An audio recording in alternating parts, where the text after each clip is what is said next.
Hey everyone, welcome back to the channel. I'm Jason, the van teacher.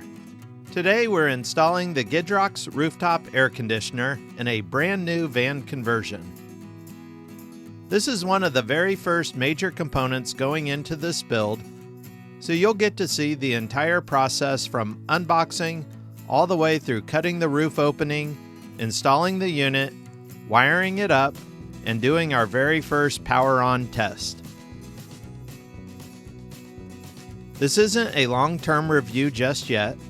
Today's goal is to show you exactly how the installation goes and give you our first impressions. Once the electrical system is built and we have had time to use it in real-world conditions, we'll come back with a complete performance review. Let's get started.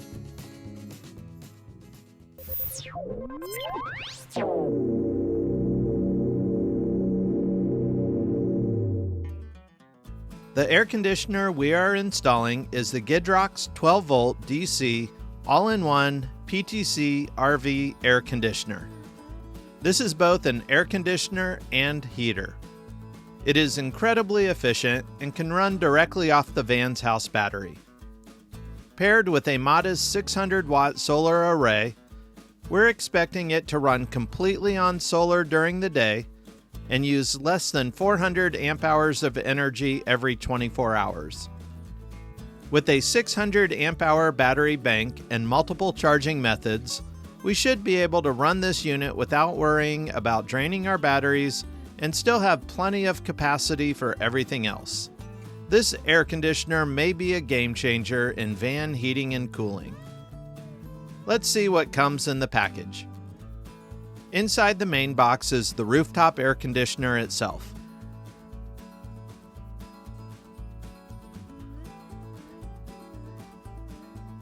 Next is the power cable. The cable is 19 feet long, 4 gauge, and has an inline fuse. It's already bundled together in a protective plastic tube. The accessory box contains an instruction manual, the remote control, foam block supports, a hardware kit with bolts, nuts, screws, zip ties, and other hardware, interior mounting frame, a foam roof gasket, interior control panel, and a decorative trim panel. Everything appears to be packaged well with plenty of protection during shipping. Before we install anything, let's flip the unit over and take a few measurements. Because every van roof is different, I want to know exactly how much clearance is required in the front of and behind the 14 by 14 inch roof opening. Since this van hasn't been converted yet, we had complete freedom to choose where the air conditioner would go. These measurements will help determine the best mounting location before cutting any holes. One important thing to note is that the 14 by 14 inch opening is positioned toward the front of the air conditioner, not centered, so taking careful measurements is extremely important. With the location finalized, it's time to mark the opening. We first established a reference line parallel to the back of the van. Using the supplied metal mounting frame as a template, we marked the 14 by 14 inch opening. Before cutting anything, double and triple check every measurement. Once you cut the roof, there's no going back.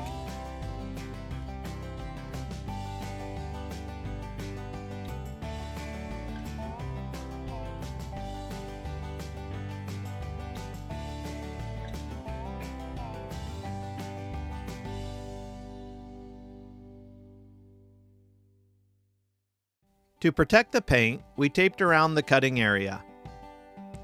I drilled a pilot hole large enough for the jigsaw blade.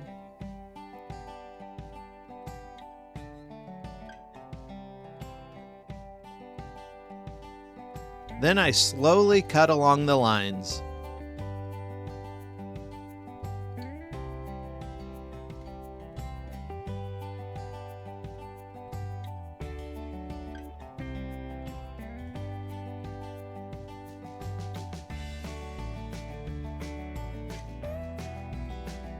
After cutting the hole, I filed the sharp edges smooth. Finally, I coated the bare metal with Rust-Oleum paint to prevent future rust.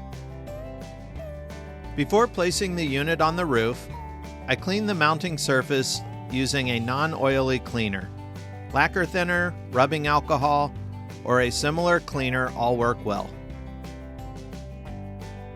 Next, we installed the self-adhesive foam gasket.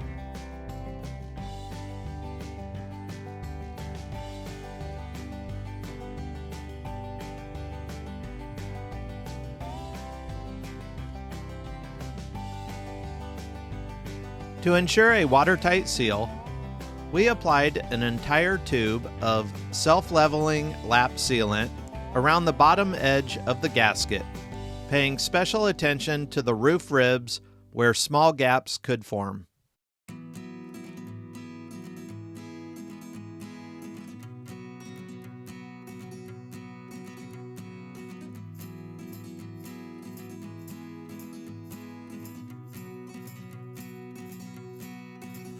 On the underside of the AC unit, we attached the 4 foam block supports.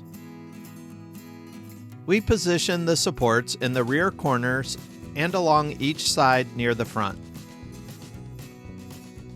Now it's time to lift the unit onto the roof. Although the unit weighs just over 50 pounds, this is definitely easier with 2 people.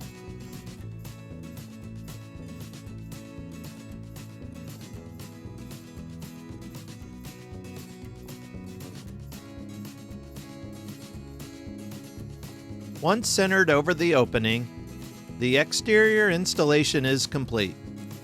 Now let's head inside the van. The supplied mounting bracket is designed for roofs that are at least 1.5 inches thick. Since our finished ceiling will eventually reach that thickness, we added wood spacers between the sheet metal roof and the interior mounting bracket.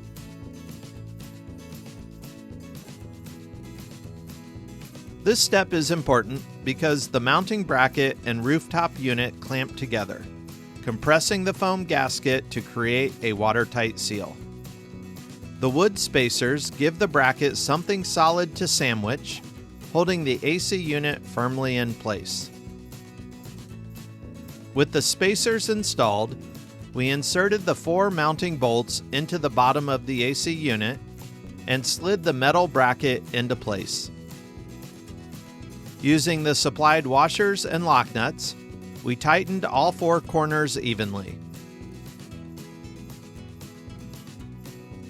Then we tightened the rear bolts slightly more so that the unit tilts just a few degrees toward the rear of the van, helping any water drain properly.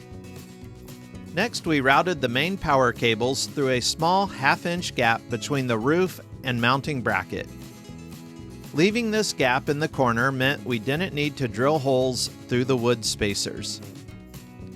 We connected the supplied power cables using the included hardware.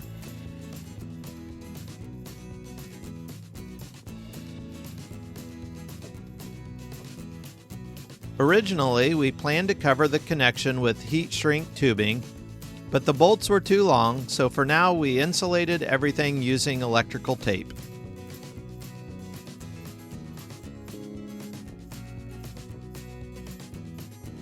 Finally, we trim the excess bolt length so that everything sits flush with the bracket.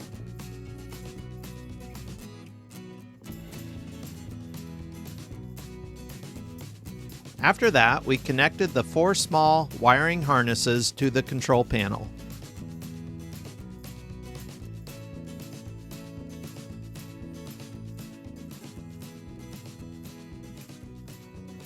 Once every connector was secure, the control panel and decorative trim simply screwed into place.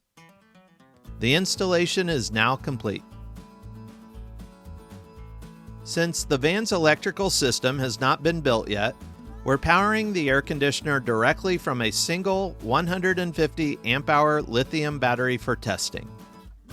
Later, after we've gathered real power consumption data, we'll design the complete electrical system around the air conditioner. After connecting power, the unit started right up. We paired it with the mobile app and confirmed it could also be controlled with both the included remote and the onboard control panel. The first thing we noticed was how incredibly quiet it is. In fact, I wasn't even sure it had started until I felt the airflow. The airflow is surprisingly strong, very comparable to the dash air conditioner in the van, but noticeably quieter. We cycled through all of the operating modes using the app. Fan mode consumed only around 40 watts or less than 3 amps. And at maximum cooling power, we measured roughly 600 watts and just over 40 amps. Those numbers and additional testing data will be quite helpful when designing the van's electrical system. Overall, the installation went smoothly. We started at 7 a.m. and finished by 10 a.m. If the opening was already prepped, installation would have taken us less than a couple of hours. The unit feels well built, the installation process was straightforward, and our first impression is that it's much quieter than we expected while still producing excellent airflow. Of course, first impressions only tell part of the story. The real test will come after we've installed the complete electrical system and spent time using the air conditioner in different weather conditions. We'll be measuring power consumption, battery runtime, cooling performance, overnight energy use, and overall comfort during real camping trips. If you're thinking about installing an air conditioner, those results should be very helpful. If you enjoyed this installation video, please give it a thumbs up and consider subscribing so you don't miss the next part of this series. In the next video, we'll install the complete electrical system, perform extended runtime testing, and see exactly how well the Gidrox air conditioner performs in real-world camping conditions. Thanks for watching, and we'll see you in the next video.